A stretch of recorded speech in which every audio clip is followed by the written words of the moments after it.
มังกรไปทางนู้นมังกรไปทางนู้นกันปะนู่นไปไหมทางนู้นมาไปเปล่า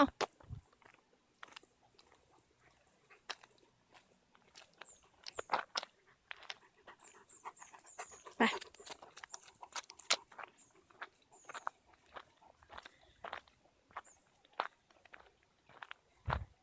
มังกรน่ารักมากเลยเป็นเจ้าถิ่นที่ดอยแม่สลองครับ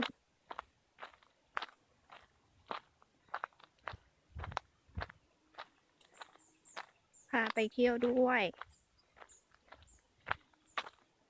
บ้านมังกรอยู่ที่แม่สลองเมาเทนโฮมที่อยู่ห้องพักสบายมากเลย